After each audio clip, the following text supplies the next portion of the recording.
बातमी नाशिकमधून आहे। नाशिकच्या सुरगाणामध्ये महसूल विभागाने मोठी कारवाई केली आहे। धान्याच्या काळाबाजाराचे धक्कादायक गुजरात कनेक्शन उघडकीस आलेले आहे। तहसीलदार आणि पोलिसाच्या पत्नीवर कारवाई करण्यात आली आहे। पोलिसांच्या संयुक्त कारवाईमध्ये ट्रकसह 8,94,00,000चा तांदूळ जप्त करण्यात आला आहे।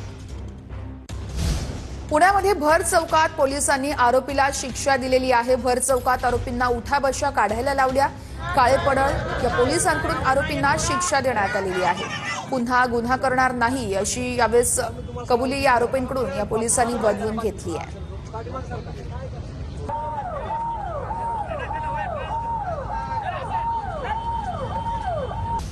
अहिल्यानगरच्या खारेकर्जुने इथे बिबट्याचा 5 वर्षीय चिमुकलीवरती हल्ला बघायला मिळाला। प्रियांका पवार या चिमुकलीचा शोध सध्या घेतला जातोय।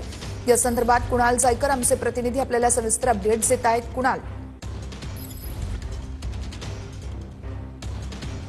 निश्चितच आपण बघू शकतो की काल ज्या बिबट्याने ज्या चिमुकलीला हल्ला केला आहे, घेऊन गेलेला आहे, तिची शोध मोहीम जी आहे ती सुरू आहे। आपण बघतो की तुरीचं शेत आहे आणि या शेतामध्येच बिबट्या जो आहे तो दबा धरून बसला होता आणि या चिमुरडीवर हल्ला केलेला आहे। आता ही सगळी शोध मोहीम जी आहे ती रात्रीपासून सुरू आहे।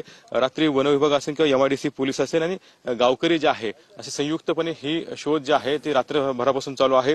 ड्रोनच्या साहाय्याने देखील रात्री शोध घेतलेला आहे किंवा श्वान पथक असेल त्या पथकाने देखील रात्री हा शोध जो आहे तो घेतलेला आहे। मात्र कुठेतरी आपण रात्री जे आहे ते अनेक अडथळे जे आहेत ते या शोध मोहीम कार्यासाठी येत होते आणि मात्र सकाळपासूनच आता गावकरी जे आहे ते ह्या तुरीच्या शेतामध्ये आपल्याला पाहायला मिळत आहे।